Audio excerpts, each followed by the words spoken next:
time to build the main rotor, and the main parts I'm going to use are the Reskit 3D printed rotor hub parts, but I also have to use the original Academy parts, not mainly these, but obviously the blades, the 7 blades.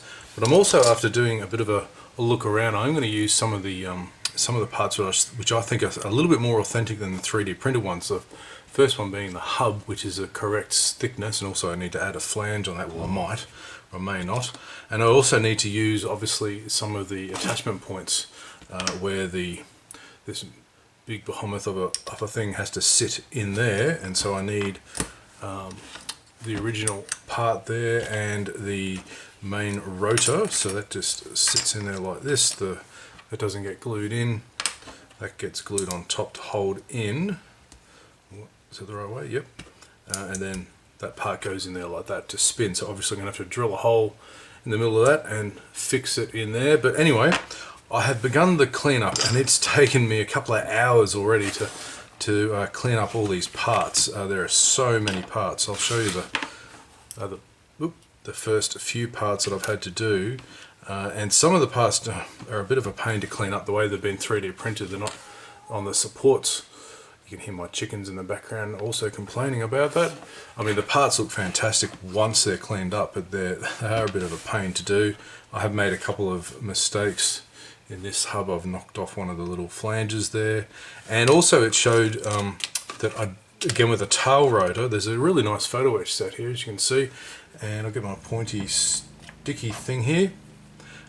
They use, for some of the I think they're called the Jesus bolts, the ones that are actually attached to these flanges here and go up and down.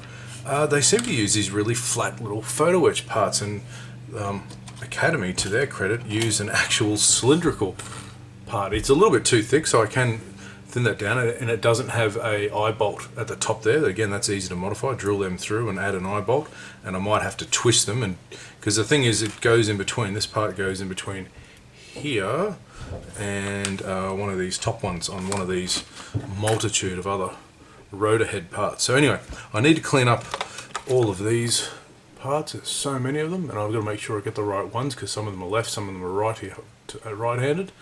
And then the next stage is going to be assembly, and what I'll do is I'll assemble most of the 3D printed parts. I'll put a coat of primer on them, because a lot of them have got some pretty deep 3D print layer lines, and I might even prime them separately before I start gluing them together. I need to modify this main one, so I need to put a drill through it, and keep my kids upstairs, the elephants. I got the day off school today. So all the parts have been cleaned up, and it's a bit of a nightmare for doing them. You'll notice here these little pieces that have come off these flanges. They're just extremely fragile. Let's see if I can get close up there. These brackets are extremely fragile in comparison to the plastic parts, which are about 5 times as thick. So they're scale thick, but they've snapped off, so I have to super glue them back on. But they'll be put in between these little gates anyway, so it's not that much of a drama. Yeah, 3D printing, it's great, but geez, it's a pain to clean up. So you can see all these various parts here, and then these are the plastic ones from the kit that I'm going to use. Now, the thing that I've done first, however, is after spending an inordinate amount of time cleaning this head up and getting ready to drill, because I thought I was going to have to drill it to put the original prop shaft in. Yeah, I went and did a trial fit on the fuselage halves, and looking at all my reference photos, because the way that Academy have done this, and have done it very smartly for their own design, is they've got a little shelf here that snaps in there, and their base plate, which is what they use as the bottom of the rotor head, just snaps in there with the prop going through like that, kind of like that. But anyway, I'm just skipping ahead. But you'll notice there's a black line here. When I was testing this and looking at, okay, which way does this go? You've got the main housing here at the back, which you've got another part to put on, and then there's another 3 photo etch parts, etc, etc. Long story short, this sits in there like that. Or, for a better view, it sits in there like that. Okay, you can see bugger all. I mean, the head barely pops above the line there, and then it's hidden mainly by this first plate. And yes, you do see these three little things which I had to heavily modify because they weren't printed properly for the flanges at the bottom there. And I even broke one. There's a spare one. They're the ones. They're the Jesus bolts, I think, that connect from this housing here to this base plate. So this plate sits almost above there like that. So all this beautiful detail that they've molded into this lovely housing, you won't see it. So there's no point, you know, hyper detailing, adding cables and even painting it. I'm just going to paint it a grey and leave it like that, because you won't. You'll see maybe a little bit of this stuff here, but that's it. So anyway, so going ahead, what I've done is I've done a trial drill to do. I'll just zoom in here a little more, because the next stage before I start assembling is I have to get these rotor heads drilled out to accept the Academy rotors. So like that.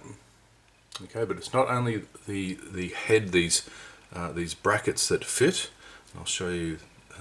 So these are the ones that I've cleaned up. They give you. I don't know why they put the 3D the printing part on this point. I don't know. This is the way they've done it. So most of that gets drilled away anyway. So I have to drill through there without breaking these damn little brackets off. So that's going to be tricky. But I also have to drill in there. Okay, because this actually goes in about that far. So I'm going to have to use a very steady hand to make sure that's nice and flush. And the way that I decided not to do, these are the left-handed ones. I've decided not to take them off the 3D printed board part, so you see there. So a lot of that gets taken away, the way that they've printed that. I'm actually going to drill, holding that, and then drill all the way through on a nice center point for those ones. So I've got to do 7 of those, drill them out, make sure they're all aligned properly, make sure that, you know, they're not going wonky, make sure they're fairly straight, because thankfully Academy have not put any droop in these blades. Something I don't like, the modern kits like the Takom stuff and Zvezda stuff, they put droop in, which is useless. If you want to do in flight, you've got to bend it all back. So lots of cutting and drilling and and swearing and whatever. So I'll get that done, and then the next stage you'll see I can actually start to assemble these parts. Let's play compare the pair. So I've jumped ahead a little bit. This is somewhat assembled. This is the Academy parts with the which is basically all plastic. So there's the rotor there and some of the parts. I have there are one set of parts that aren't there, but also they're not on the other one, so I just wanted to compare the two. I will be using this, that's why I haven't attached it. I will be using this on the Reskit part. I won't be using the Reskit rotor head because, well, I think the scale thickness is wrong. I think I said that before. So here's the difference. I'm just going to take these parts away. So after I did all the cleanup, the Reskit sort of fell together, but I'm not very happy with the way the location pins are made, particularly around the hub, but also how these pieces attach in between the two stars, I guess you could say. I'm not sure that that's come out properly straight as I go across there like that. I can fudge it a little bit with the coning of the blades, but yeah, the way that they've engineered some of the places where things join on, it's not the best.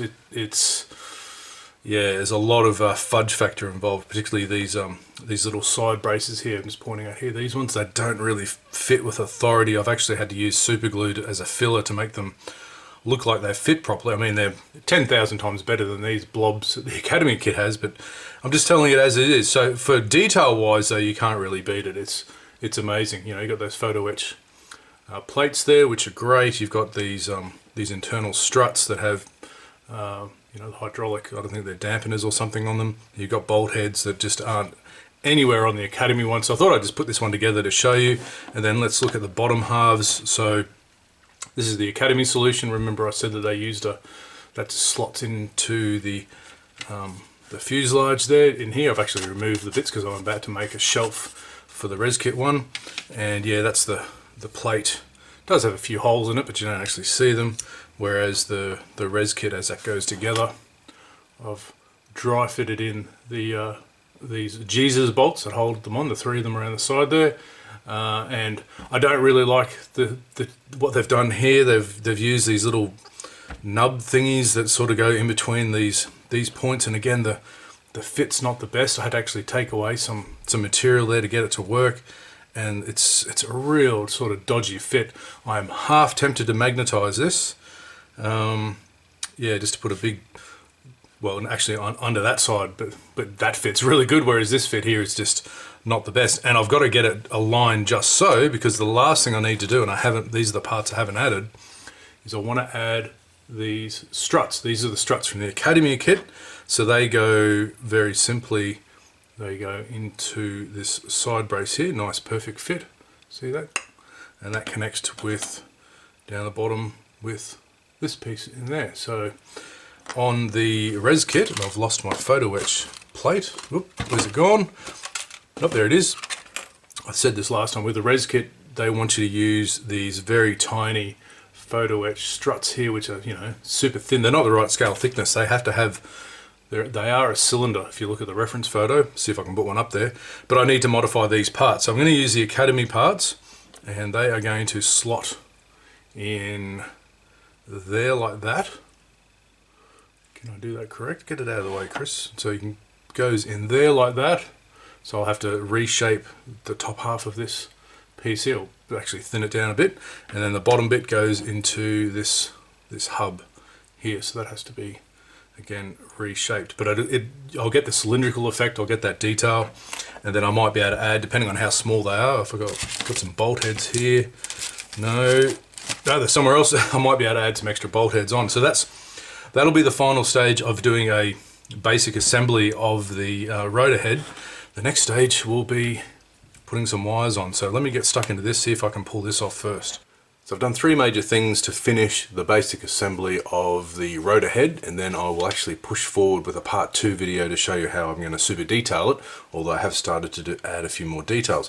First thing of the third is I've made this shelf, which is just the upside down one here, and just reinforced it with some plastic card to put the gearbox assembly in like so. Okay, so that goes in there like that. And then the second thing I've done, as you'll probably notice already, there's a big shiny magnet there. Okay, so I've magnetized this assembly to the top assembly, because I realized that when I want to actually put the fuselage halves together, I can't have this sticking out the top. Okay, it'll get knocked, it'll get, you know, and you know, I'm going to have to put the blades in as well, so I can't have the full set of the rotor blades there. So this needs to be magnetized. I need to work out, and I've keyed it in with a little bit of, I've used black paint, but I'll use a color paint when I paint this, to where they actually, there you go. I'm not going to put it together right now, because you can see the other thing I've done is I've added a little bit of detail to these parts here. I don't really like the photoetch that Reskit have used. It's just the wrong shape. You don't really see these that much. You actually see them in profile, so that's why I've added a little bit of these plastic card pieces, these sort of trapezoid pieces, just to thicken it up. And I'm thinking about covering that over with another layer of Mr. Surfacer, just to blend it all together. And these little bolts here weren't long enough, so I just added a bit of length to them, and also they're a slightly different diameter as they go into that hub. So the last thing of the 3 things I've done, and I'll wrap it up here, is I've added those Academy struts. It's not perfect. There's 1 or 2 that don't look quite right, but they all go in there. Okay. I snapped off a piece, and this is one of the things I don't like about the Reskit parts. Let's see if I can find it. Yeah, this one here. I snapped off one of these very, very tiny, you know, what do you call it, gussets, whatever, in here. I mean, to their credit, Reskit have really hit the detail. As you can see, the detail is quite amazing, but it is so fragile. In fact, I think I've got a second one I've snapped off, so I'm just going to have to build it. I mean, I can just build it up with super glue. That's how thin these parts are.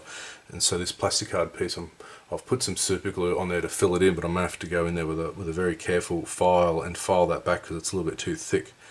Yeah, so that's my main issue, is just the parts are so fragile. I've got to be really, really careful. But see how you got the right coning there? It's got so if that was the front of the aircraft that way, okay, these blades are pointing a bit further up. These ones are pointing down, so I've got the right coning. I've got the magnets, so it's all magnetized. So the next thing to do is to start super detailing now that all the major parts are on. and I've started to make a map. I actually took a little book with me to my kids' piano lesson. I'll sit there for an hour, listen and play piano, so I made some notes looking at reference photos. I'm going to start with this top. I'm going to have to drill 6 holes in the top there and about 20 holes around the side. And then like I said, I've started with the rotor base here. I'm going to put a few wires beneath here and pretty much call that a day, because you don't see anything else. There's a lot of, they give you a couple of pieces of photo etch for that, you just don't see it. And then with here, I'm going to work from the inside out, I think. I'm going to put lots of, a network of, I was about to say jelly, spaghetti pipes in here, and then I need to map out correctly the pipes and struts and hydraulics that come out of each of these head assemblies. I'm looking at, there's probably about 6, just 6 alone on each one of these that go into there, and then there's another 4 that go into the this plate. So there's at least 10 on each one. So that's 70 wires. As I responded to someone said to the other day, quite rightly, the whole idea of this is not to replicate exactly what's there, but to emulate it, to say, okay, this is what it kind of looks like. So if I can pull that off, I'll be happy. So what I'm going to do, I'll wrap the video up here. I'm going to give this a bit of a wash, because there's lots of dust and rubbish all over it. I'm going to give it a full prime, check to see if there's any major faults in it, like some of the cleanup of some of these parts. I've noticed I might need to just get in there with a bit more sanding and a little bit of Mr. Surfacer just to cover them up, clean them up, and then I can start drilling and putting in pipes. So until next time, you're going to see this a little bit different. Thanks for watching.